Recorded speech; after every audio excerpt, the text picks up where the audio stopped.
भोजपुरी के hit machine trending star Khesari Lal Yadav का एक बहुत ही ज़बरदस्त वीडियो सॉन्ग इतनी तेज़ी से वायरल हो रहा है कि इस गाने को लेकर फिर बवाल हो गया है। आपको बता दें कि इस गाने को खेसारी लाल के चाचा कृष्णा बेदर्दी लिखे हैं, जिस एल्बम का नाम है भइल होली में रे फरे। इस गाने को खेसारी लाल यादव शिल्पी राज गाए हैं।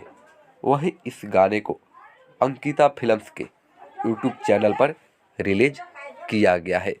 अगर आप अभी तक नहीं सुने हैं तो जाकर सुन सकते हैं।